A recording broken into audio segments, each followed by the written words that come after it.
orang tua kita, Dr. Hadi, Pak Datuk, dan bapak-bapak sekalian semuanya. Mohon maaf belum bisa saya sebutkan. Dan ibu-ibu jamaah hadroh, ya ini jamaah pengajian qasidah. Oh, jamaah qasidah Al-Hidayah atau Hidayah, Masya Allah.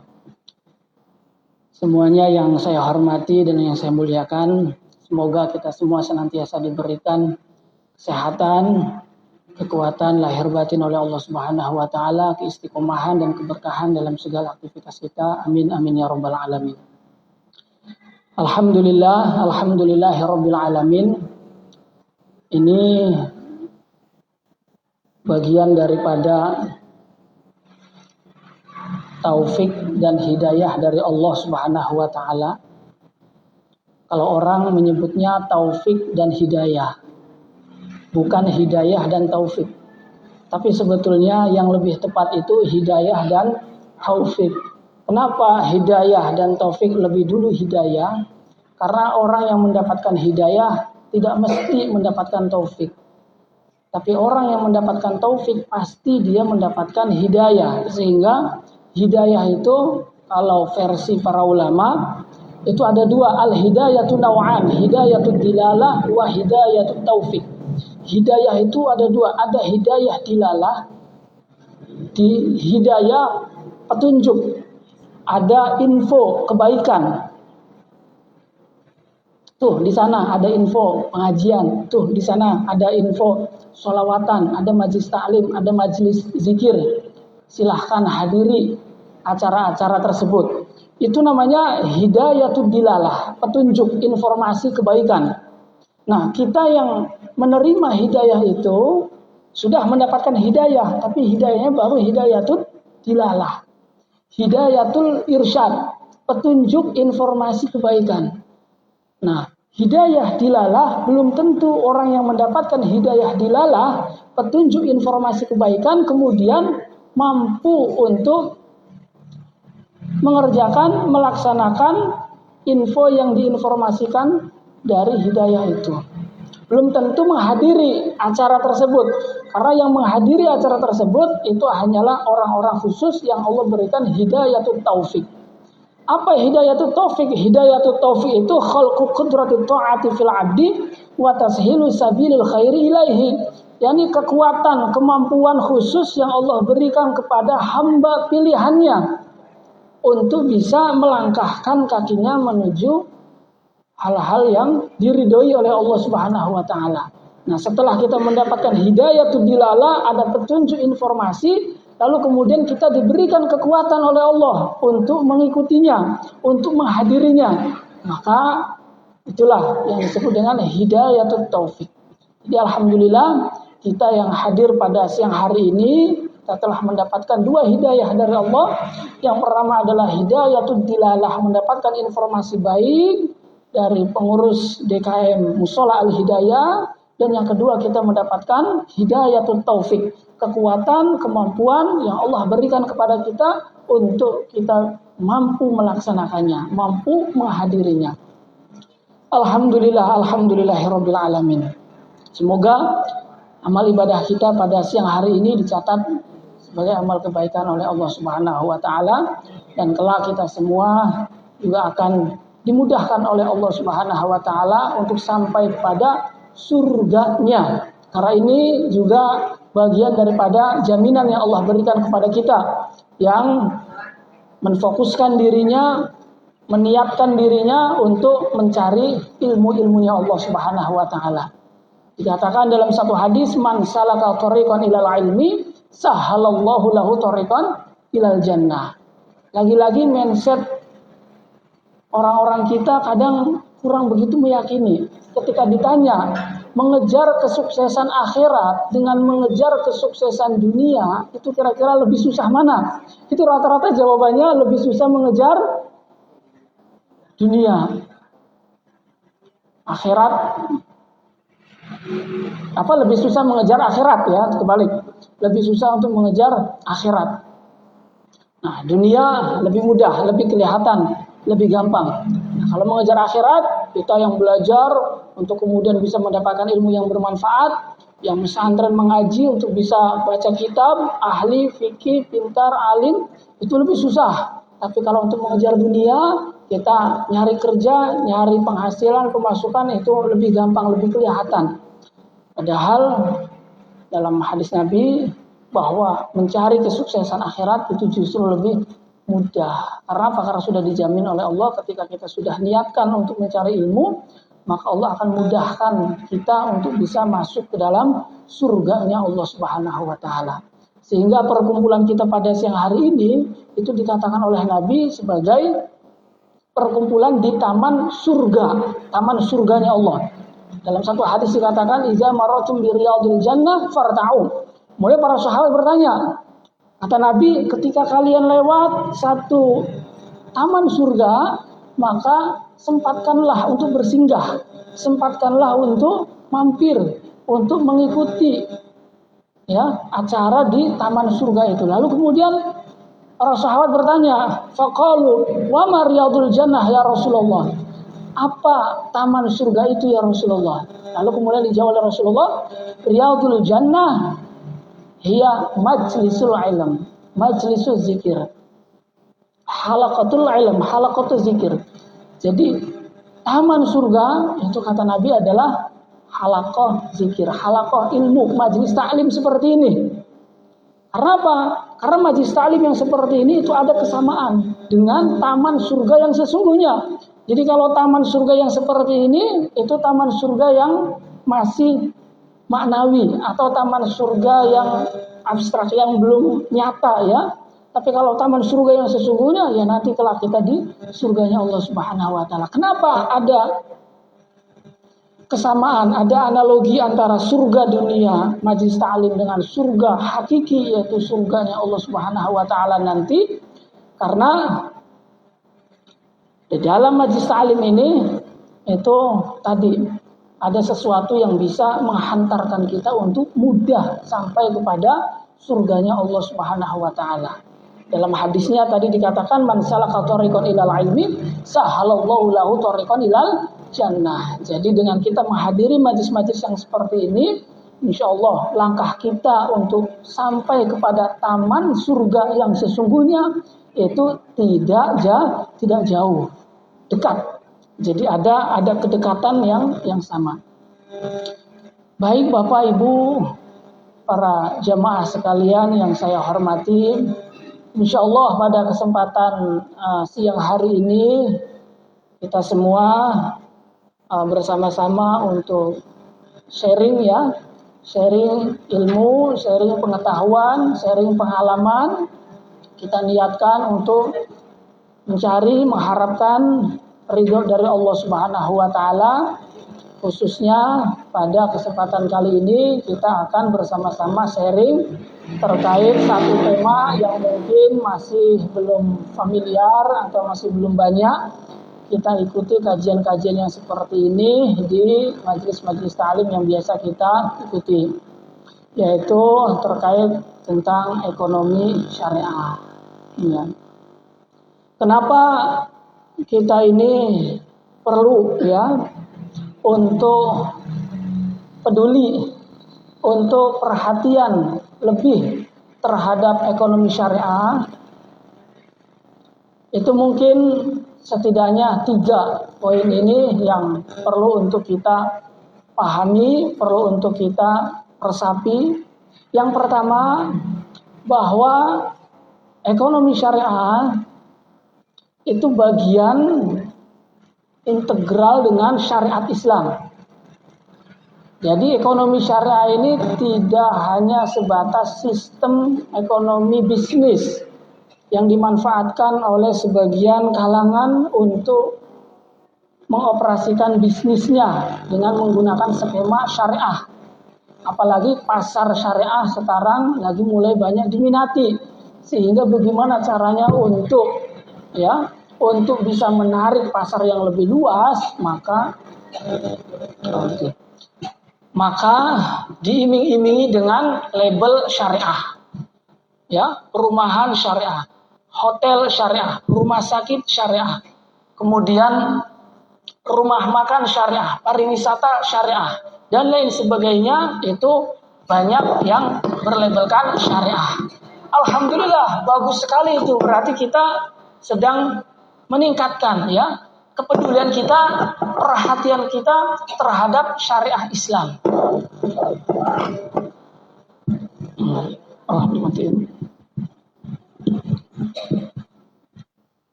Ya. Jadi yang pertama yang perlu untuk kita pahami bahwa ekonomi syariah tidak hanya sebagai sebuah sistem bisnis atau sistem ekonomi, namun di sisi lain ekonomi syariah itu juga bagian daripada syariat Islam. Yang kewajibannya bagi kita sebagai umat muslim adalah untuk mentaati dan mematuhi semua aturannya. Wa ma khalaqtul jinna wal insa illa liya'budun. Kita ini tidaklah diciptakan ya jin maupun manusia kecuali untuk beribadah. Wal ibadatu huna yashmalu jami'al majalat. Imma fi majalil ubudiyah wa imma fi majalil muamalat. Baik urusan yang bersifat horizontal ya ekonomi ini sosial masyarakat ataupun yang vertikal. Yang vertikal udah jelas. Kita ibadah ya, sholat 5 waktu. Tapi yang horizontal pun yang urusannya dengan sesama manusia itu pun diatur dalam agama Islam. Sehingga kita punya kewajiban untuk mentaati seluruh aturan-aturan yang Allah konsep dalam ajaran agama Islam. Itu yang pertama. Yang kedua, yang menjadi sebab kita harus perhatian, peduli terhadap ekonomi syariah, itu yang kedua adalah bahwa ekonomi syariah itu sebagai sistem, yaitu tadi yang pertama ya, sebagai sistem ekonomi bisnis yang berkeadilan. Sistem ekonomi yang berkeadilan. Karena selain daripada ekonomi syariah, itu kita melihat ya banyak ya sistem aktivitas ekonomi kita yang tidak berkeadilan. Nah, kalau di ekonomi syariah itu nanti kita akan menemukan keistimewaan-keistimewaan ya. Adapun atau unsur-unsur yang di situ merupakan keadilan yang akan kita rasakan. Nah, mungkin nanti akan lebih dalam lagi kita akan menggalinya ya sebagai mukadimah nanti. Insya Allah untuk temanya, materinya nanti kita akan atur ya agar lebih rapih lagi. Jadi nanti per pertemuan itu nanti akan kita sesuaikan tema-tema tertentu apa sehingga pokok pembahasan kita pun akan lebih terarah begitu Ibu. Nah, ini mungkin sebelum kita memulai ya, ini saya izin untuk bersama-sama kita baca surah Al-Waqi'ah. Ini lain tujuannya adalah untuk berikhtiar ya, ikhtiar zahir maupun ikhtiar batin kita. Kita yang alhamdulillah sudah diberikan kecukupan oleh Allah Subhanahu wa taala. Semoga kecukupan kita akan ditambah keberkahannya oleh Allah Subhanahu wa taala. Kita yang mungkin masih merasa belum cukup, semoga dengan ikhtiar kita berdoa kepada Allah itu akan diberikan kecukupan yang lebih oleh Allah Subhanahu wa taala. Sehingga tujuan pada akhirnya adalah kita bisa beribadah kepada Allah dengan khusyuk. Kita bisa beribadah kepada Allah dengan tenang ketika urusan dunia kita, urusan ekonomi kita, urusan materi kita itu sudah bisa kita atasi. Nah, ini saya alhamdulillah dapatkan ijazah ini dari salah satu cucu cicit ya, Syekh Abdul Qadir yang ke-26, yaitu Syekh Fadil Al-Jilani. Sekaligus dari guru saya, Kiai Haji Mustafa Aqil Siraj, adik dari Kiai Haji Said Aqil Siraj. Ini ada format khusus doa surat Al-Waqiah yang salah satu faedahnya itu akan memperlancar, membukakan pintu rizki kita. Nah, kita niatkan untuk berusaha semaksimal mungkin, berikhtiar semaksimal mungkin, zahir batin kita, zahirnya kita berusaha, zahirnya kita bekerja, batinnya kita berdoa kepada Allah agar diberikan kemudahan, kelancaran oleh Allah Subhanahu wa taala agar usaha kita dalam mencari nafkah, menjalani hidup ini bisa diberikan kemudahan oleh Allah, keberkahan oleh Allah sehingga pada akhirnya kita pun bisa beribadah kepada Allah dengan tenang, dengan khusyuk. Tapi kalau ekonominya masih belum stabil, itu ibadah kita pun kan akan terganggu. Baru selesai salam, sudah langsung mikirin pelanggan. Langsung sudah mikirin warungnya belum ada yang jaga. Sudah mikirin kantornya takut dicariin atasan. Sudah mikirin yang lain sebagainya. Orderannya. Tapi kalau ekonominya sudah teratasi, sudah stabil, kita tenang ibadah pun. Mau wirid zikir pun 100 kali, 200 kali, 300 kali, bahkan 1000 udah tidak ada masalah. Karena kita tidak menunggu dunia. Karena dunia sudah kita atasi, sudah stabil istilahnya untuk kebutuhan keluarga kita. Nah, itu salah satu ikhtiar batinnya dengan kita mengamalkan surah Al-Waqiah yang saya dapatkan ijazahnya dari Syekh Fadil Al-Jilani. Nah, mungkin karena ini belum ada naskahnya yang banyak, saya masih ada satu, jadi mungkin nanti bisa difotokopi kalau mau membacanya sendiri. Ini ada doanya sedikit ya, mungkin bisa diikuti, tidak apa-apa. Nanti untuk waqiahnya kita baca sama-sama ya, kita baca bareng-bareng. Bismillahirrahmanirrahim. Ya ilahi wa ya somadi wa ya sanadi min indika madadi wa ya nasiri ya mu'ini iyyaka na'budu wa iyyaka nasta'in iqdi hajati bihaqqi sayyidina Muhammadinil amin sallallahu alaihi wasallam wa ala alihi wa sahbihi ajma'in birahmatika ya arhamar rahimin. Silahkan bisa ikuti sama-sama ya. Bismillahirrahmanirrahim. Idza waqa'atil waqi'ah laisa liwaqa'atiha kadhibah khafidatur rafi'ah idza rujjatil ardu rajja wa bussatil jibalu bassa fakanat haba'an mumbassa wa kuntum azwajan salasa fa ashabul maimanati ma ashabul maimanah wa ashabul masyamati ma ashabul masyamah was-sabiquna as-sabiqun ulaikal muqarrabun fi jannatin na'im sullatum minal awwalin wa qalilum minal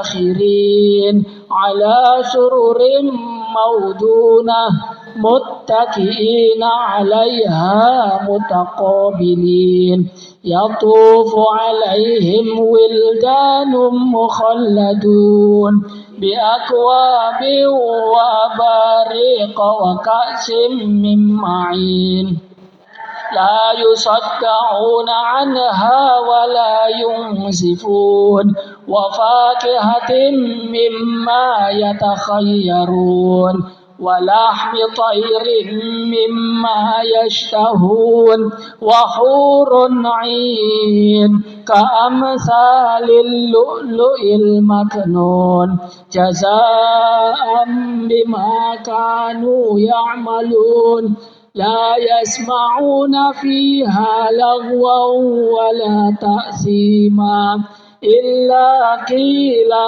سلاما سلاما وأصحاب اليمين ما أصحاب اليمين في سدر مخضود وطلح ممدود وظل ممدود وماء مسكوب وفاكهة كثيرة لا مقطوعة ولا ممنوعة وفرش مرفوعة إنا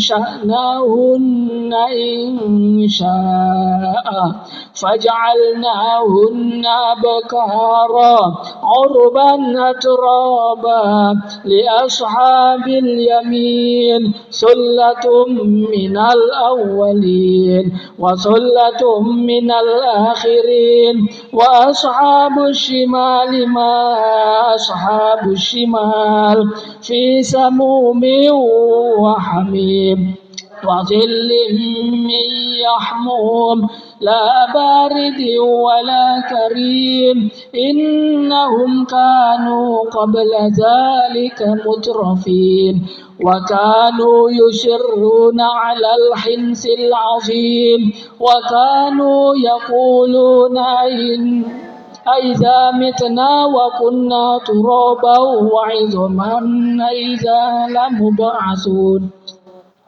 أو آباؤنا الأولون قل إن الأولين والآخرين لمجموعون إلى ميقات يوم معلوم ثم إنكم أيها الضالون المكذبون لآكلون من شجر من زقوم فمالئون منها البطون فشاربون عليه من الحميم فشاربون شرب الهيم هذا نزلهم يوم الدين نحن خلقناكم فلولا تصدقون أفرأيتم ما تمنون أأنتم تخلقونه أم نحن الخالقون نحن قدرنا بينكم الموت وما نحن بمسبوقين على أن نبدل أمثالكم وننشئكم فيما لا تعلمون ولقد علمتم النشأة الأولى فلولا تذكرون أفرأيتم ما تحرثون أأنتم تزرعونه أم نحن الزارعون لو نشاء لجعلناه حطاما فظلتم تفكهون إنا لمغرمون بل نحن محرومون أفرأيتم الماء الذي تشربون أأنتم أنزلتموه من المزن أم نحن المنزلون لو نشاء جعلناه جاجا فلولا تشكرون أفرأيتم النار التي تورون أأنتم أنشأتم شجرتها أم نحن المنشئون نحن جعلناها تذكرة ومتاعا للمقوين فسبح باسم ربك العظيم فلا أقسم بمواقع النجوم وإنه لقسم لو تعلمون عظيم إنه لقرآن كريم في كتاب مكنون لا يمسه إلا المطهرون تنزيل من رب العالمين أفبهذا الحديث أنتم مدهنون وتجعلون رزقكم أنكم تكذبون فلولا إذا بلغت الحلقوم وأنتم حينئذ تنظرون ونحن أقرب إليه منكم ولكن لا تبصرون فلولا إن كنتم غير مدينين ترجعونها إن كنتم صادقين فأما إن كان من المقربين فروح وريحان وجنة نعيم وأما إن كان من أصحاب اليمين فسلام لك من أصحاب اليمين وأما إن كان من المكذبين الضالين فنزل من حميم وتصلية جحيم إن هذا لهو حق اليقين فسبح باسم ربك العظيم. Mungkin doanya saya sendiri saja ya biar cepat. Bismillahirrahmanirrahim. Allahu latifun bi'ibadihi yarzuqu man yasha'u wa huwal qawiyyul aziz. Allahumma rabbana anzil 'alaina ma'idatan minas sama'i takunu lana 'idan li awwalina وآخرنا وآية منك وارزقنا وأنت خير الرازقين اللهم يا محول الحول والأحوال حول حالنا إلى أحسن حال يا حي يا قيوم يا لا إله إلا أنت أسألك بنور محبتك يا كافها يا عين صاد حميم عين سين قاف يا حي يا قيوم يا ذا الجلال والإكرام يا رفيق يا شفيق أنت ربنا على التحقيق فرج عنا المضيق فرج عنا المضيق يا أرحم الراحمين يا محل كنوز أهل الغنى يا مغني أهل الفاقة من سعته بتلك الكنوز بالعائدة عليهم والنظر لهم يا الله لا يسمى غيرك إلها إنما الإلهة كلها معبودة دونك بالفرية والكذب لا إله إلا أنت يا ساتر الفقر يا جابر الكسر ويا عالم السرائر ارحم هربنا إليك من فقرنا ارحم هربنا إليك من فقرنا اللهم إنا نسألك باسمك الحال في غنائك الذي لا يفتقر ذاكره أبدا يا مسبب الأسباب ويا مفتح الأبواب ويا مقلب القلوب والأبصار سبب لنا الأسباب وافتح لنا الأبواب وسهل علينا الحساب بالعافية يا فتاح يا وهاب أن تعيذنا من لزوم فقرنا أو سطب بشرنا أفقر عن الطاعة بحق نور أسمائك كلها نطلب إليك من رزقك كفافا للدين والدنيا يعصم به الدين لا أحد لنا غيرك مقادير الأرزاق عندك فانفق لنا من قدرتك فيها بما ينزع به ما ينزل بنا من الفقر وارزقنا فإنك خير الرازقين يا غني أغننا يا غني أغننا يا غني أغننا اللهم صل على سيدنا محمد وعلى آل سيدنا محمد وبارك وسلم اللهم إنا نسألك بما عقد بمعاقد العز من عرشك ومنتهى الرحمة من كتابك وباسمك العظيم الأعظم وجلك الأعلى وكلمتك التامة كلها وإشراق نور وجهك أن تصلي على سيدنا محمد وعلى آل سيدنا محمد وأن ترزقنا يا واسع المغفرة اللهم يا رازق المخلين ويا راحم المساكين ويا رب العالمين بحق سورة الواقعة اغفر لنا اغفر لنا اغفر لنا وارحمنا وأنت خير الراحمين ويا خير الناصرين برحمتك يا أرحم الراحمين. سر الفاتحة. أعوذ بالله من الشيطان الرجيم. بسم الله الرحمن الرحيم. الحمد لله رب العالمين الرحمن الرحيم مالك يوم الدين إياك نعبد وإياك نستعين اهدنا الصراط المستقيم صراط الذين أنعمت عليهم غير المغضوب عليهم ولا الضالين آمين يا رب العالمين. Alhamdulillahirabbil alamin.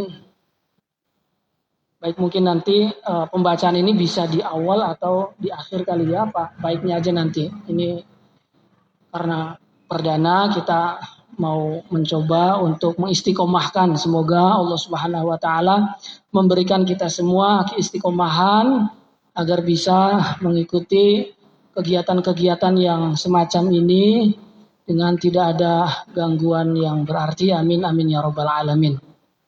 Baik, izin Bapak Ibu semua yang saya hormati untuk melanjutkan kajian kita pada siang hari ini. Jadi tadi di awal saya sempat mengawali kenapa kita perlu perhatian, peduli, itu yang pertama karena ekonomi syariah ini merupakan bagian dari syariat Islam, yang itu adalah kewajiban kita semua sebagai umat muslim, wajib untuk mentaati aturan agama. Wa ma khalaqtul jinna wal insa illa liya'budun. Nah, ketika kita diperintah oleh Allah untuk beribadah, Allah tidak membiarkan begitu saja. Sama halnya seperti halnya seorang produsen. Kita beli HP nih, kita beli HP. Itu HP dibuat oleh seorang produsen pabrik. Itu seorang produsen di dalam membuat produknya itu beliau memikirkan bagaimana caranya agar produknya ini benar-benar bisa dimanfaatkan oleh konsumen, tidak salah pakai, tidak salah fungsi. Sehingga di samping beliau itu menciptakan produknya, beliau pun tak lupa untuk menciptakan yang namanya buku panduan, buku kecil itu yang di situ tertulis tata cara pemakaiannya bagaimana, tata cara pengoperasiannya bagaimana. Nah, ketika kita sebagai konsumen percaya ya kepada produsen dengan apa yang dituliskan di dalam buku panduannya, insya Allah aman. Kita bisa memanfaatkan produknya dengan baik. Tapi kalau kita tidak percaya, buat apa buku panduan semacam itu? Saya udah bisa operasi sendiri misalkan. Dicoba-coba sendiri tanpa mengikuti panduan dari buku yang sudah disiapkan oleh produsen itu. Kemungkinan besarnya akan salah pakai. Karena apa? Karena kita tidak percaya terhadap siapa yang membuatnya. Demikian pun Allah Subhanahu wa taala. Allah menciptakan produknya dengan berbagai macam jenis produk. Yang salah satu produknya paling luar biasa itu adalah produk yang bernama Al-Insan, Al-Bashar, An-Nas, manusia. Nah, ketika Allah menciptakan produknya yang bernama manusia, nah, tujuan fungsi daripada produk manusia itu untuk apa? Tujuannya tadi untuk beribadah. Nah, bagaimana caranya agar produknya manusia bisa difungsikan sebagaimana fungsinya? Maka Allah pun tidak lupa untuk menyiapkan buku panduan. Nah, buku panduan yang telah Allah siapkan itulah yang disebut dengan Al-Quran. Sehingga yang pertama harus kita lakukan itu adalah percaya kepada siapa yang membuat Al-Quran. Yang membuat Al-Quran adalah yang membuat kita. Yang membuat buku panduan adalah yang membuat produk. Nah, ketika kita percaya kepada yang membuat produk, maka itu yang benar. Tapi kalau kita tidak percaya kepada yang membuat produk, lebih percaya kepada orang lain, atau bahkan tidak percaya sama sekali kepada siapapun, coba-coba sendiri, kemungkinan besarnya kita akan salah pakai. Sehingga iman terlebih dahulu, harus percaya. Nah, ketika iman telah kita yakini, percaya kepada siapa yang membuat buku panduan, percaya kepada siapa yang membuat produk, langkah berikutnya itu adalah takwa. Implementasinya, imtisalul ma'murat wajtinabul manhiyat. Kita melaksanakan apa yang diperintahkan, menjauhi apa yang dilarangnya. Itu takwa, implementasi daripada iman. Nah, Allah memerintahkan kita untuk beribadah. Ini ibadah tidak hanya ibadah yang hubungannya langsung dengan Allah saja. Kalau ibadah yang langsung hubungannya dengan Allah, emang betul itu ibadah mahdhah namanya. Ibadah murni, vertikal langsung hubungan kita dengan Allah. Ada sholat, zakat, puasa, haji, itu ibadah vertikal kita dengan Allah. Tapi selain daripada ibadah kita kepada Allah langsung, ya ibadah vertikal, kita pun diperintahkan oleh Allah untuk melaksanakan perintah-perintahnya dalam beribadah secara horizontal. Ibadah kita dengan mentaati peraturan ketika kita berhubungan dengan sesama makhluknya. Karena tidak hanya mengatur urusan kita berhubungan dengan Allah, tapi mengatur juga urusan kita berhubungan dengan sesama makhluk. Itu adalah ranah di bidang muamalah, interaksi sosial kita dengan makhluk sesama makhluknya Allah Subhanahu wa taala. Sehingga redaksinya umum, illa liya'budun, dan ibadah di sini imma fi majalil ubudiyah wa imma fi majalil muamalat. Nah, yang kedua itu adalah apa? Kita harus perhatian, fokus, peduli terhadap ekonomi syariah sejak dini, karena ekonomi itu benteng. Benteng dari apa? Benteng dari keimanan kita. Setelah kita percaya, yakin betul bahwa kita ini ada yang buat. Yang membuatnya itu adalah Allah. Ketika Allah membuat, Allah pun tidak lupa untuk menyiapkan buku panduannya. Walaqad ji'nahum bikitabin fassalna ala ilmin hudaw wa rahmatan liqaumi yu'minun. Jadi Allah menciptakan buku panduan itu tujuannya hudan, petunjuk. Nih petunjuknya, nih panduannya. Warahmat, kasih sayang. Kasihan kalau nggak dikasih buku panduan, nanti dia nggak bisa pakai. Kasihan kalau dibiarkan begitu saja, mereka bingung bagaimana cara ibadah yang benar. Maka dikasih buku petunjuk. Bagi siapa buku petunjuk ini diterima? Liqaumin yu'minun. Bagi mereka yang percaya percaya kepada siapa yang membuat dirinya dan percaya kepada siapa yang membuatkan buku panduannya. Tinggal logika kita saja, lebih percaya kepada siapa? Lebih percaya kepada yang membuat kita atau lebih percaya kepada selain yang membuat kita? Di situ. Sehingga ekonomi ini dikatakan oleh Nabi dalam salah satu hadisnya, kadal fakru ayyakuna kufron. Kefakiran, kemiskinan itu hampir-hampir bisa menjadikan seseorang itu kufur. Saking pentingnya ekonomi, saking pentingnya materi. Sehingga ulama-ulama terdahulu itu ya banyak yang sebelum mereka belajar itu mereka benahi terlebih dahulu ekonominya. Bekerja terlebih dahulu, setelah dia mendapatkan uang, mendapatkan penghasilan, baru kemudian mereka belajar. Atau bahkan menyatukan, menggabungkan keduanya, belajar sambil bekerja. Tapi tujuannya bekerja untuk menopang belajarnya. Nah, sehingga dalam masalah mengamalkan ilmu lebih-lebih harus seperti itu. Kita mau mengamalkan ilmu, mau berkhidmah kepada agama, kalau bisa ekonomi kita, materi kita sudah teratasi terlebih dahulu, sudah stabil terlebih dahulu, sehingga niat kita untuk berkhidmah, niat kita untuk berdakwah, niat kita untuk mengamalkan ilmu itu sedikit bisa teratasi. Banyak ceritanya bahwa kefakiran, kemiskinan itu bisa menghantarkan kepada kekufuran. Ya, salah satu cerita singkatnya saja. Dulu ada 2 orang Majusi penyembah berhala, kakak adik sudah bertahun-tahun ibadahnya menyembah api terus. Lalu kemudian di satu ketika penasaran, ini kok api yang bertahun-tahun kita sembah belum memberikan manfaat apa-apa ya kepada kita. Akhirnya sang adik dan sang kakak mencoba untuk mengetes Tuhan kita. Tuhan kita kira-kira sampai saat ini masih menyakiti kita atau sudah melindungi kita ya? Coba kamu dulu deh. Akhirnya dicoba sama sang adik. Didekatkan ternyata kebakar tangannya. Lah kok Tuhan masih seperti ini? Kita sudah berkhidmat, sudah beribadah bertahun-tahun, masih saja menyakiti kita. Ini berarti bukan Tuhan kalau begini. Oh Tuhan tidak sayang kepada hambanya. Coba kak, barangkali sama kakak yang sudah lebih tahu sudah lebih lama beribadah, bisa melindunginya. Ternyata setelah kakaknya mencoba, sama juga api membakarnya. Akhirnya dua kakak beradik memutuskan untuk keluar mencari Tuhan yang benar-benar bisa melindunginya. Tuhan untuk bisa melindunginya. Nah, akhirnya dua orang ini untuk keluar, tapi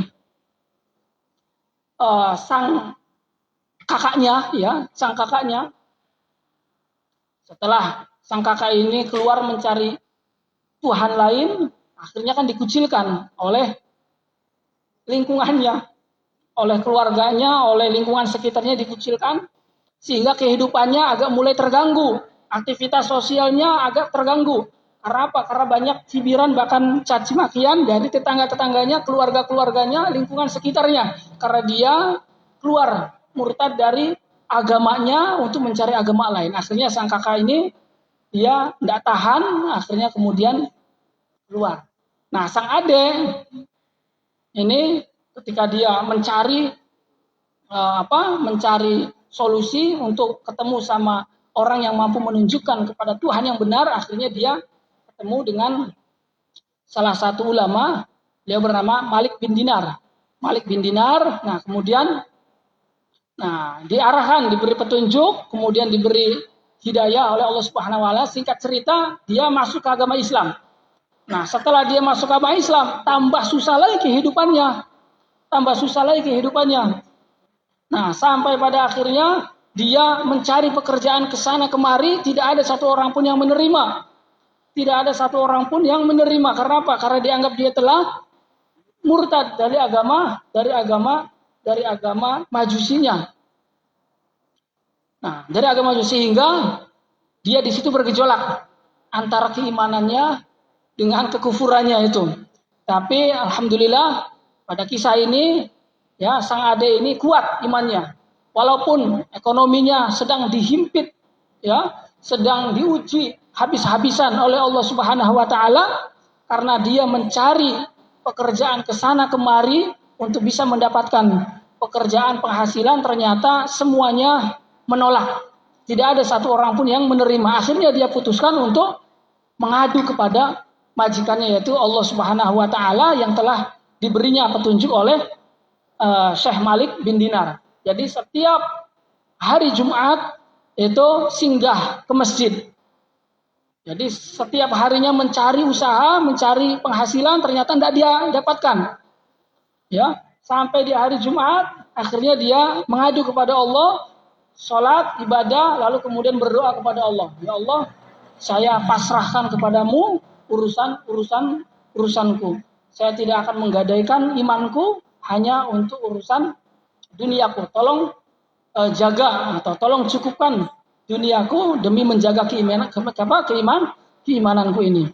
Nah, apa yang terjadi setelah berhari-hari ya beliau ini mengadukan kepada majikannya, yaitu ke masjid, itu ada satu kejadian di rumahnya, yaitu sang istri yang sudah lama menunggu kedatangan sang suami untuk mendapatkan penghasilan dari luar, itu menunggu di rumah.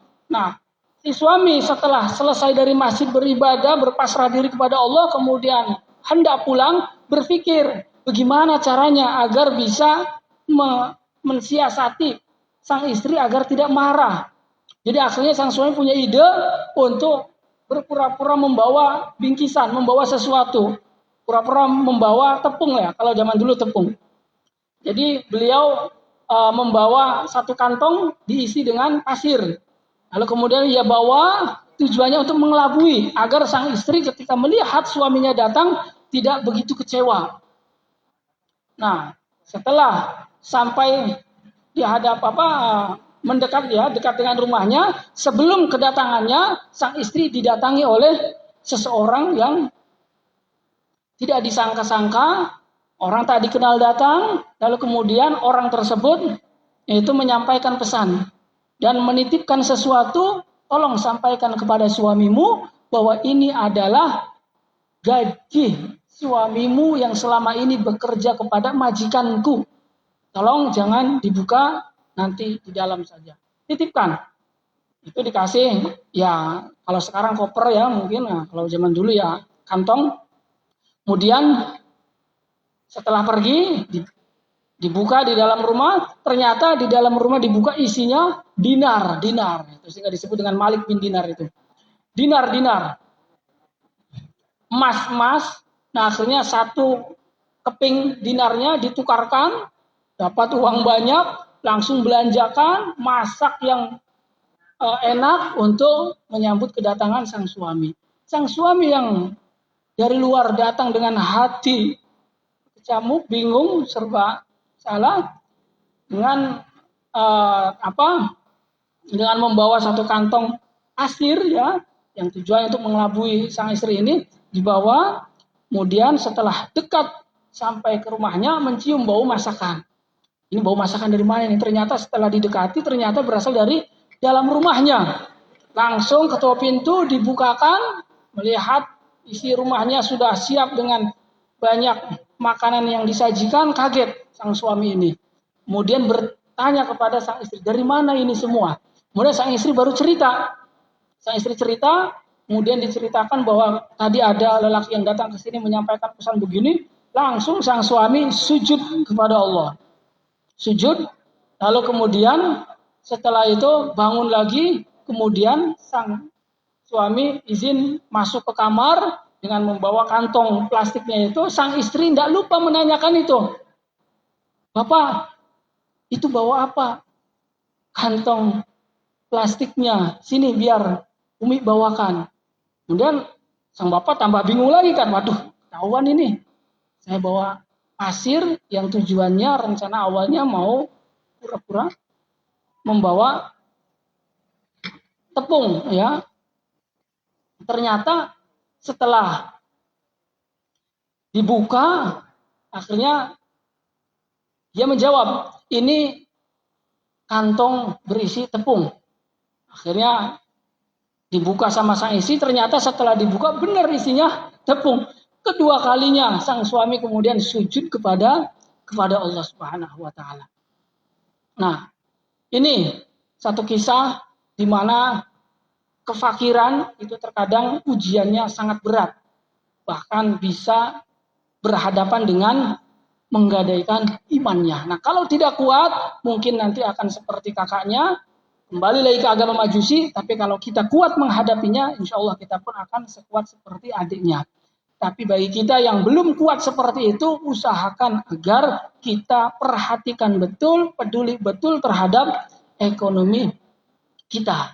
Dan itu dipandu juga oleh agama Islam. Bagaimana cara kita berinteraksi, berhadapan dengan masalah-masalah ekonomi yang menjadi tanggung jawab kita dalam mengarungi kehidupan di dunia ini. Sehingga agama Islam datang tidak hanya mengatur urusan kita dengan Tuhannya Allah Subhanahu wa taala, tapi juga mengatur urusannya kita dengan sesama manusia dalam urusan sosial ekonomi. Kemudian setelah kita ini perhatian peduli terhadap ekonomi, syariat Islam, maka kita harus mulai masuk ke dalamnya. Pertama akan saya gambarkan fakta yang mungkin sedikit mengejutkan dari keadaan ekonomi Indonesia. Indonesia ini adalah negara yang kita tahu, negara yang mayoritas penduduknya itu adalah Muslim, ya, 83% itu Muslim semuanya. Nah, idealnya, seharusnya, sebaiknya ketika mayoritasnya itu adalah Muslim, maka sistem ekonominya, mindset ekonominya itu juga didominasi oleh sistem ekonomi dan mindset ekonomi syariah. Seharusnya seperti itu. Karena apa? Karena kaidahnya itu mengatakan al-qalil yatsba'u al-katsir fil 'uqud. At-tabi tabi'un, at-tabi la yufradu bil hukmi. Itu kaidahnya itu harusnya seperti itu idealnya. Yang sedikit harusnya mengikuti yang banyak. Nah, yang sedikit itu kan konven, yang bukan syariah, sedikit itu. Yang non syariah sedikit, harusnya yang non syariah yang sedikit ngikuti yang banyak, yang muslim yang syariah. Ini malah kebalik. Yang mayoritas malah ngikuti yang minoritas. Kadang seperti itu. Fakta di Indonesia ini, kita pun itu mohon maaf ya, kita mencari penghasilan, pekerjaan, itu ketika kita mencari di lingkungan yang mayoritas itu adalah lingkungannya kita sendiri, itu terkadang lebih sulit ketika kita mencari di luar yang kita sendiri menjadi minoritas, artinya bukan orang sendiri, luar. Itu lebih gampang, lebih mudah, sehingga banyak orang-orang yang mencari pekerjaan keluar negeri. Karena apa? Karena mencari pekerjaan di negerinya sendiri, di kampung halamannya sendiri, itu ternyata lebih susah ketika mencari keluar. Di pondok-pondok pesantren juga begitu. Pondok pesantren banyak, santrinya ribuan. Tapi penduduk sekitar yang belajar ke pondok tersebut, itu tidak banyak. Paling 1, 2, 3, 11, 20. Tapi yang ribuan itu ternyata dari luar semua. Jadi khawatirnya, sebagaimana peribahasa mengatakan, ayam yang mati di lumbung padi. Kan aneh. Kalau di Amerika, kenyataan yang seperti ini mungkin kita bisa katakan maklum. Karena Amerika mayoritasnya non-muslim. Konvensional lebih maju, lebih jalan. Mungkin wajarlah karena mayoritasnya non-muslim. Nah ini kita di Indonesia, ayam kok bisa mati di lumbung padi. Padahal di situ lumbungnya, makanannya. Kok bisa gitu mati? Kan aneh. Nah itu yang pertama.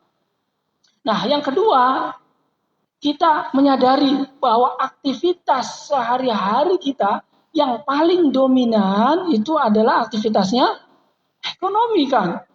Coba kita lihat saja orang di luar sana. Itu kalau kita tanya mau kemana, pasti tujuannya itu adalah mau beraktivitas ekonomi. Ada yang mau berdagang, ada yang mau nganterin paket, ada yang mau bekerja, ada yang mau ini, mau itu. Itu semuanya aktivitasnya ekonomi ketimbang aktivitas ibadah. Aktivitas ibadah terbatas. Zuhur, asar, maghrib, isya, subuh. Udah, paling mingguan, rutinan seperti ini. Atau bulanan, atau mungkin tahunan. Tidak intens setiap hari, tapi yang intens setiap hari, berdesakan, bermacet-macetan di jalan, itu semuanya dalam rangka beraktivitas ekonomi. Idealnya, seharusnya, sebaiknya, ketika aktivitas yang paling banyak kita hadapi itu adalah aktivitas ekonomi, sepatutnya ilmu tentang ekonomi juga kita harus miliki. Karena itu kaidahnya, afdalul ilmi ilmul hal, wa afdalul amal hifzul hal. Kata Imam Az-Zarnuji dalam kitab ta'limnya, ilmu yang paling kita harus pelajari, yang paling utama untuk kita nomor satukan, itu adalah ilmul hal. Ilmul hal itu ilmu apa? Ilmu menghadapi situasi kondisi yang sedang kita hadapi. Kita yang statusnya sebagai pekerja, karyawan misalkan, ya, sebagai penjahit atau sebagai pedagang atau sebagai dokter atau sebagai guru atau sebagai konsultan atau sebagai apapun lah, maka ilmu yang wajib untuk kita pelajari adalah ilmu yang berkaitan dengan aktivitas kita. Kita sebagai dokter ya ilmu kedokteran yang wajib untuk kita pelajari. Kita sebagai penjahit ya ilmu menjahit yang wajib untuk kita pelajari. Nah, aktivitas kita sehari-hari itu kan aktivitasnya apa? Ya jual beli, sewa menyewa, kemudian kita transaksi dengan orang, kemudian kita kerjasama dengan orang, kita dibayar oleh orang, kita bekerja sama orang. Itu kan semuanya adalah aktivitas yang kita lakukan sehari-hari. Maka ilmu tentang aktivitas kita sehari-hari semacam itu, harusnya ilmu itu lebih utama untuk kita pelajari. Sehingga sahabat Umar sangat tegas melarang orang bertransaksi di pasarnya kecuali orang yang telah paham ilmunya. Bukan orang miskin dilarang untuk bertransaksi di pasar, enggak. Sahabat Umar silahkan, baik miskin maupun kaya, punya duit, enggak punya duit, mau sedikit ataupun banyak pengen beraktivitas di pasar menghasilkan keuntungan, silahkan, boleh-boleh saja, asalkan dia tahu ilmunya. La yabi' fi suqina illa man qad tafaqqaha fid din. Tidak boleh ada yang berjualan di pasar kami ini kecuali apa kata sahabat Umar, kecuali illa man qad tafaqqaha fid din, kecuali ia yang paham ilmu transaksinya, yaitu ilmu muamalat itu. Itu sangat penting sekali. Namun sayangnya orang yang belajar ilmu tentang transaksi aktivitas ekonomi, kira-kira banyak apa sedikit? Sedikit kan? Sedikit. Di sekolah apalagi, SD, SMP, SMA, tidak ada. Baru mulai ada mungkin kampus, ya, S1, S2 itu baru ada. Tapi di ranah menengah ke bawah sangat-sangat minim sekali, rendah sekali literasinya.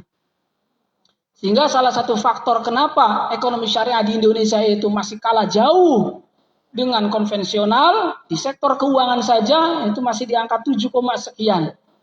Di ekonomi keuangan yang non-bank, ya, yang non-banknya itu masih di angka 12, sekian persen. Yang agak sedikit naik itu di pasar modal. Nah, kalau di pasar modal, karena yang menangani itunya adalah para ahli. Kalau pasar modal itu ada ahlinya, ada pakarnya. Namanya ahli pasar modal syariah, ya, ahli syariah pasar modal, ASPM, ahli syariah pasar modal. Sehingga yang menangani itu sudah ahlinya itu masih di angka 40, sekian persen. Nah, itu salah satu penyebabnya adalah rendahnya literasi masyarakat. Saya pernah mencari satu alamat BMT. Saya udah di lokasi, kemudian saya tanya, mana ya BMT-nya? Saya tanya orang di sekitar situ, Pak, mau tanya, kalau BMT ini di mana ya? Lokasinya ini saya udah di lokasi, tapi saya belum menemukan BMT-nya. BMT itu apa, Mas?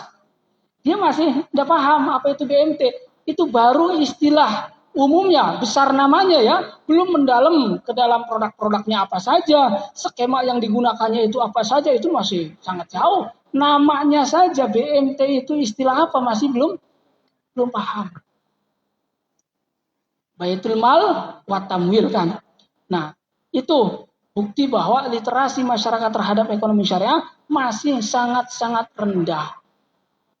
Dan fakta yang ketiga, kenapa kok bisa serendah ini? Faktanya yang nomor 3, yaitu karena sedikitnya, terbatasnya para agen-agen literasi, duta-duta literasi yang mau mengedukasi, yang mau memberikan pemahaman terhadap masyarakat tentang ekonomi syariah. Karena selama ini yang kita lihat bahwa literasi ekonomi syariah ini masih hanya ada di lingkungan akademisi, mungkin di kampus S1, S2, S3 itu masih banyak, ada workshop, ada seminar, ada pelatihan, training. Tapi di kalangan menengah ke bawah ini masih sangat jarang sekali. Kita lihatlah pengajian-pengajian di majelis taklim itu yang menjelaskan tentang ekonomi syariah, jarang sekali, tidak ada. Sehingga masyarakat ketika hendak bertanya, hendak meminta nasihat, itu mereka juga kesulitan. Mau bertanya kepada siapa, mau meminta masukan kepada siapa, padahal potensinya itu sangat besar. Potensinya sangat besar. Kenapa? Karena umat Islam ini sudah ada fitrah. Fitrah dalam agama Islam itu, fitrahnya manusia ini adalah fitratun alal iman. Jadi ketika manusia itu hendak diciptakan oleh Allah, sebelum Allah menciptakan jasad, Allah menciptakan yang namanya ruh. Ruh ini dikumpulkan di dalam alam yang disebut dengan alamul arwah. Nah, di alamul arwah ini semua manusia dari zamannya Nabi Adam hingga akhir zaman itu dikumpulkan di padang mahsyar yang disebut dengan alamul arwah. Nah, disitulah kemudian manusia itu diminta janji oleh Allah, diminta untuk untuk berkomitmen kepada Allah. Alastu birabbikum. Apakah saya ini adalah Tuhan kalian semua, wahai para arwah? Kemudian dijawab, qalu bala. Syahidna, ya Allah, ya Tuhanku, Engkau adalah Tuhan kami semua. Tapi kata Allah apa? Nanti dulu, bukan sekarang, nanti ada saatnya. aku akan bisa menilai komitmenmu. Apakah engkau benar-benar mengatakan bala ataukah tidak. Emang kapan ya Allah? Kapan waktunya? Nanti waktunya ketika engkau sudah disatukan dengan jasadmu. Disitulah kamu akan mulai berhadapan dengan jasad partner yang bertolak belakang antara keinginan keduanya. Keinginan jasad dengan keinginan ruh itu kontradiksi. Disitulah aku akan menguji kalian semua. Ketika engkau bisa mengutamakan keinginan ruhmu, ya, tidak tergoda oleh keinginan jasadmu, maka engkau baru akan aku anggap benar komitmen akan janjimu. Nah, disitulah kemudian para ruh-ruh itu menangis.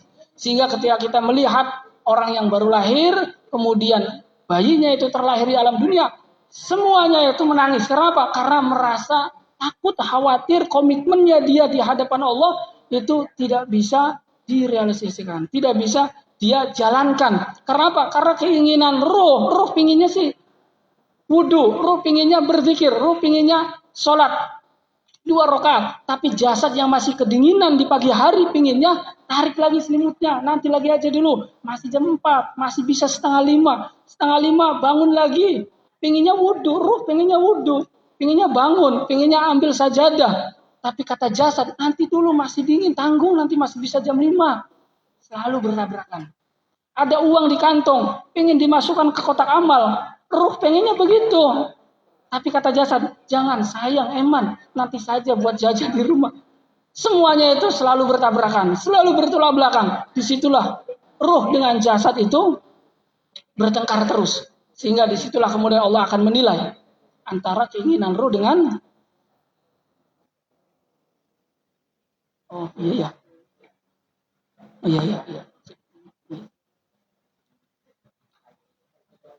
Itu baik, kita persingkat lagi.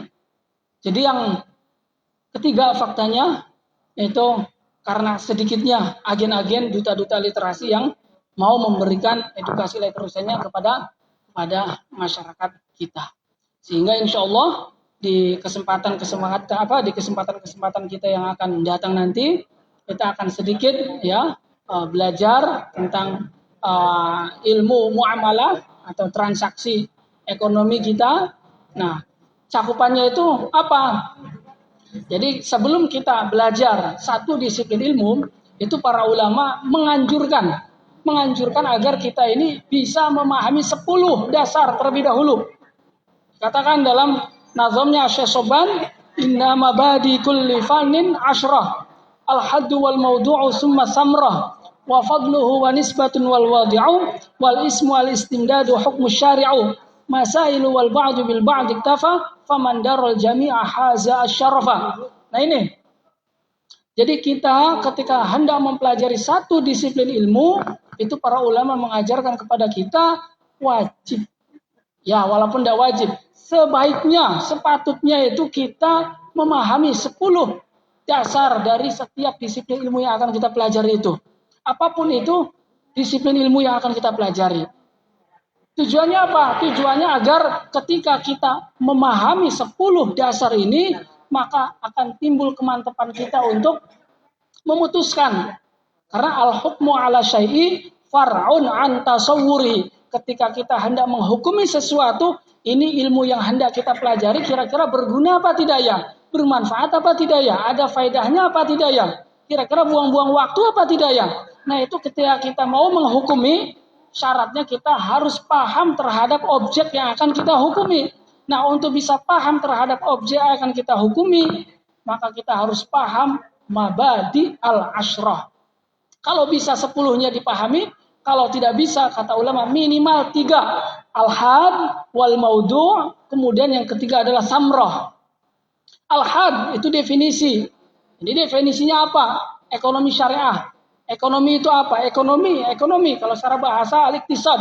Iktisad itu artinya sederhana. Sederhana maksudnya apa? Filosofinya maksudnya adalah dengan kita berekonomi itu hidup kita sederhana. Hari sederhana itu tercukupi. Kita mau beribadah ya tercukupi kebutuhan ibadah kita. Kita mau bertransaksi sosial dengan masyarakat juga tercukupi. Jadi ekonomi syariah itu didefinisikan dengan majmu'atul qawaid wal qanun allati yunazimu al-muamalat al-maliyah. Jadi intinya aturan-aturan ataupun rumusan-rumusan, ketentuan-ketentuan yang diatur oleh agama untuk mengatur aktivitas-aktivitas ekonomi kita, aktivitas-aktivitas yang tujuannya adalah untuk bisa menghasilkan pendapatan, ya, untuk bisa menghasilkan pemasukan. Nah, itu diatur semuanya oleh agama Islam. Nah, tujuannya apa? Yang kedua, objek al-had wal maudu. Yang ketiga adalah maudunya. Maudu, objek kajian dalam ekonomi syariah itu mencakup ranah apa saja. Nah, ini kalau versinya di SNMUI itu ada 3. Ada LKS, ada LBS, ada LKS, ada LPS. LBS, Lembaga Bisnis Syariah. Berarti cakupannya adalah bisnis syariah. Misalkan UMKM, retail atau jasa, ekspedisi, pokoknya yang berbau bisnis, ya, itu masuk dalam kategori ranah ekonomi syariah, lembaga bisnis syariah. Nah, yang kedua adalah LKS, lembaga keuangan syariah. Keuangan syariah ada 2, ada keuangan yang bank, ada keuangan yang non bank. Kalau yang bank ya kita tahulah ya, ada bank umum, ada bank syariah. Nah, yang bank syariah misalkan ya kayak ada BSI, ada bank muamalat, yang umum ada BCA. Nah, itu adalah keuangan yang bank. Nah, yang non bank itu misalkan ada asuransi, ada leasing, kemudian ada apalagi ada pembiayaan khusus untuk infrastruktur dan lain sebagainya, tidak menghimpun dana dari masyarakat, hanya memberikan pembiayaan kepada nasabahnya atau kepada konsumennya. Itu yang kedua. Nah, yang ketiga adalah lembaga perekonomian. Nah, lembaga perekonomian syariah itu masuk dalam kategori nomor 3 adalah segala sesuatu yang selain daripada yang 2 pertama, selain daripada LBS dan selain daripada LKS, itu masuknya dalam kategori lembaga perekonomian syariah. Misal ada Lasnas, ada Basnas, ada Pegadaian, ada apalagi. Nah, itu lembaga-lembaga seperti itu dia tidak masuk ke bisnis syariah, tidak masuk ke keuangan syariah, tapi masuknya ke perekonomian syariah. Nah, itu semua adalah objek kajian daripada ekonomi syariah. Sehingga mungkin nanti akan kita bisa bahas satu persatu itemnya. Dari bisnis syariah itu apa saja. Ada yang barang, ada yang jasa. Kalau yang barang biasanya transaksi yang digunakan itu akadnya apa saja. Yang jasa itu biasanya digunakan apa saja skemanya. Seperti apa ketentuannya. Maksud tujuan, makosidnya seperti apa. Nah, itu akan dibahas seperti itu. Yang keuangan juga nanti akan dibahas seperti itu. Skema-skema yang ditawarkan itu biasanya apa? Kita kalau naruh uang di bank, BSI khususnya, kira-kira ada apa saja yang bisa kita ambil alternatifnya. Kita nabung, apakah mau nabung biasa tanpa ada imbal hasil yang kita dapatkan atau mau kita investasikan. Nah, kalau mau kita investasikan maka kita nabung pakai menggunakan akadnya mudorobah. Kita minta kepada pegawainya bahwa nih kita akan tabungkan uang kita tapi menggunakan akadnya mudorobah ya, jangan wadiah. Kalau wadiah kita tanpa mendapatkan marginnya, tanpa mendapatkan imbal hasilnya, bagiannya, tapi kalau mudorobah itu nanti uang kita akan dikelola, akan diinvestasikan. Nah, itu ranah perbankan syariah. Nah, yang ketiga itu terkait filantropi nanti, lembaga-lembaga sosial, ada Lasnas, ada Basnas, ada Pegadaian, pokoknya yang selain daripada yang 2 itu. Nah, itu juga menjadi sesuatu yang luar biasa ya, yang bisa kita kembangkan karena agama Islam, syariat Islam menginginkan agar ekonomi ini tidak hanya dirasakan oleh segelintir orang saja, likaila yakuna dulatan bainal aghnia, agar bisa dirasakan oleh semua lini masyarakat. Ada terakhir satu lagi, ada kisah inspiratif dari Mesir namanya Salah Atiyah. Beliau insinyur, beliau punya inisiatif mengembangkan satu bisnis dengan partner-partnernya, dengan korporasinya ada 9 orang. Lalu kemudian ketika hendak membuat kontrak akad ya kerjasama dengan 9 partnernya ini, dia mengusulkan untuk tambah satu lagi mitra kita. Terus kata kawan-kawannya, siapa satu lagi? Saya belum menemukan. Kemudian Syekh Salah Atiyah ini menawarkan, saya punya satu mitra yang akan kita masukkan ke dalam perusahaan kita atau bisnis kita ini. Siapa itu? Partner kita yang nomor 10 itu adalah Allah Subhanahu wa Ta'ala. Coba, Allah dimasukkan ke dalam partner bisnisnya. Akhirnya dibuat kontraknya sampai kemudian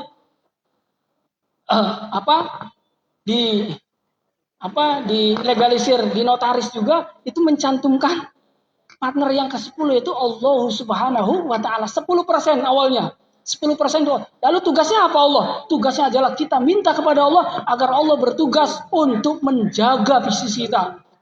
Menjaga bisnis kita, mengembangkan bisnis kita, dan melindungi bisnis kita dari segala ancaman mara bahaya. Coba, Allah dikasih tugas untuk menjaga bisnisnya, dikasih persen 10. Maksudnya apa? 10%-nya mau diwakafkan. 10%-nya mau dikasihkan untuk Allah. Dikasihkan ke musola, dikasihkan ke masjid, dikasihkan ke yayasan. Akhirnya bisnisnya alhamdulillah berkembang pesat. Sampai kemudian dinaikkan 20%, naikkan 30%, naikkan 40%. Sehingga kemudian dikelola wakafnya sampai ingin membangun universitas, sekolah, pendidikan. Tapi tidak diizini oleh pemerintah setempat. Karena apa? Karena tempatnya di pelosok daerah, tidak ada transportasi yang memadai.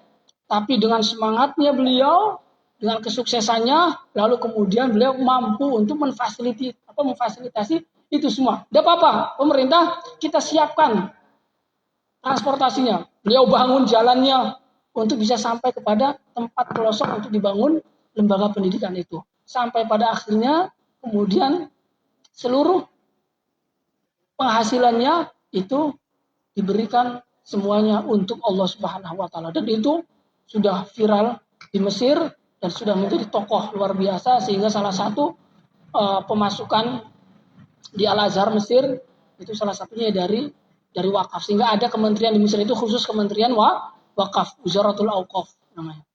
Nah itu mungkin sedikit dari saya. Insya Allah nanti terkait materinya satu persatu, sedikit demi sedikit akan kita bahas. Semoga kita semua bisa diberikan keistiqomahan oleh Allah Subhanahu wa Ta'ala. Kurang lebihnya saya mohon maaf. Allahumma Wassalamualaikum warahmatullahi wabarakatuh. Alhamdulillah, jazakallahu khairan katsiran. Kami ucapkan kepada guru kita Ustadz Muhammad Nasir yang telah memberikan ilmunya. Semoga apa-apa yang diberikan oleh guru kita dapat bermanfaat untuk kita, khususnya untuk lebih memahami dan mengetahui tentang ekonomi syariah, yang mana ekonomi syariah ini masih sangat memprihatinkan. Dan untuk selanjutnya kami persilahkan untuk tim Qasidah Al Hidayah untuk